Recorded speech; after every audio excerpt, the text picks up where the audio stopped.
Ang pagkakahati-hati ng iba pang lupain. 18 kabanata. Nang matapos nilang sakupin ang lupain, nagtipon ang buong mamamayan ng Israelita sa Shilo at nagtayo ng toldang tipanan. May 7 pang lahi ng mga Israelita na hindi pa napapartihan ng lupa. Kaya sinabi ni Josue sa mga Israelita, "Kailan niyo pa ba sasakupin ang natirang lupain na ibinigay sa inyo ng Panginoon, ang Diyos ng mga ninuno niyo? Pumili kayo ng 3 tao sa bawat lahi. Papupuntahin ko sila para suriin ang natirang lupain. Pagkatapos babalik sila sa akin na may dalang mapa na ginawa nila na nagpapakita kung papaano hahatiin ang lupaing iyon. Dapat hatiin ang lupain sa 7 bahagi. Hindi kasali ang lupain ng lahi ni Huda sa timog at ang lupain ng lahi ni Jose sa hilaga. Pagkatapos madala ang mapa sa akin, magpapalabunutan agad ako sa presensya ng Panginoon na ating Diyos kung kaninong lahi mapupunta ang bawat bahagi ng lupain.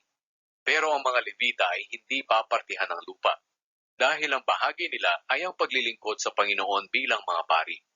Ang mga lahi ni Gad, Ruben at ang kalahating lahi ni Manase ay nakatanggap na ng mga bahagi nilang lupain sa silangan ng Jordan na ibinigay sa kanila ni Moises na lingkod ng Panginoon. Nang papaalis na ang mga napiling tao, sinabi ni Josue sa kanila, "Suriin niyo ang buong lupain at gawan niyo ito ng mapa. Pagkatapos, bumalik kayo rito sa akin sa Shilo, dahil magpapalabunutan agad ako sa presensya ng Panginoon kung kaninong lahi mapupunta ang bawat bahagi ng lupain." Kaya lumakad ang mga tao para suriin ang buong lupain. Pagkatapos, ginawan nila ito ng mapa, na ang lupa'y nahati sa 7 bahagi, at inilista nila ang mga bayan at baryo na sakop ng bawat bahagi. Pagkatapos, bumalik sila kay Josue sa Shilo. At pagkatapos magpalabunutan sa presensya ng Panginoon, binigyan ni Josue ng bahagi ang mga lahi ng Israel na walang lupain. Ang lupaing ibinigay sa lahi ni Benjamin. Ang unang bahagi ng lupain ay napunta sa lahi ni Benjamin. Nasa pagitan ito ng mga lupaing ibinigay noon sa lahi ni Huda at sa mga lahi ni Jose. Ang hangganan nito sa hilaga ay nagsisimula sa ilog ng Jordan, papunta sa hilagang libis ng Jericho.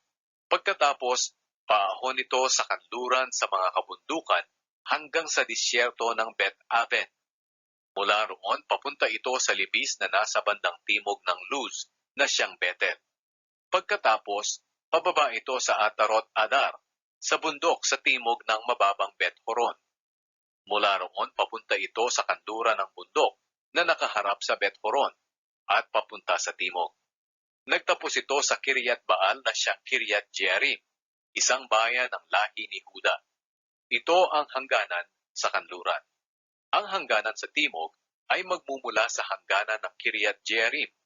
Mula roon, papunta ito sa kanluran sa mga bukal ng Neftoa. Pababa ito sa paanan ng bundok na nakaharap sa lambak ng Ben Hinnom. Ang lambak na ito ay nasa hilaga ng lambak ng Rephaim. Mula roon, papunta ito sa lambak ng Hinnom, sa timog na ng lungsod ng mga Jebuseo, pababa sa En-Rogel. Paliko agad ito pahilaga papuntang En-Shemesh, hanggang sa gililot na nakaharap sa daang paahon ng Adumim.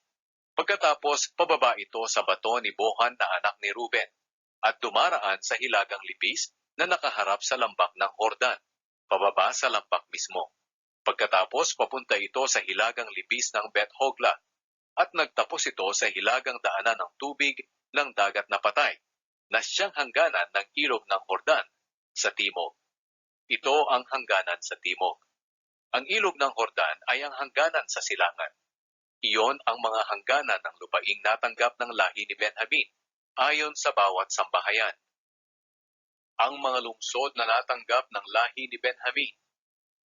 Ito ang mga lungsod na ibinigay sa lahi ni Benjamin na hinati ayon sa bawat sambahayan: Jericho, Bet-Hogla, Emek-Keziz, Bet-Araba, Semaraim, Betel, Avim, Para, Ofra, Kefar-Amoni, Ofni at Geba, 12 bayan kasama ang mga baryo nito.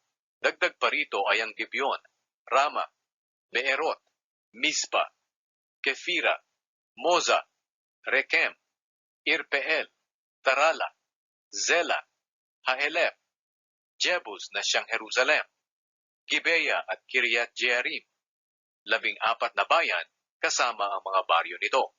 Ito ang natanggap ng lahi ni Benjamin na hinati-hati ayon sa bawat sambahayan.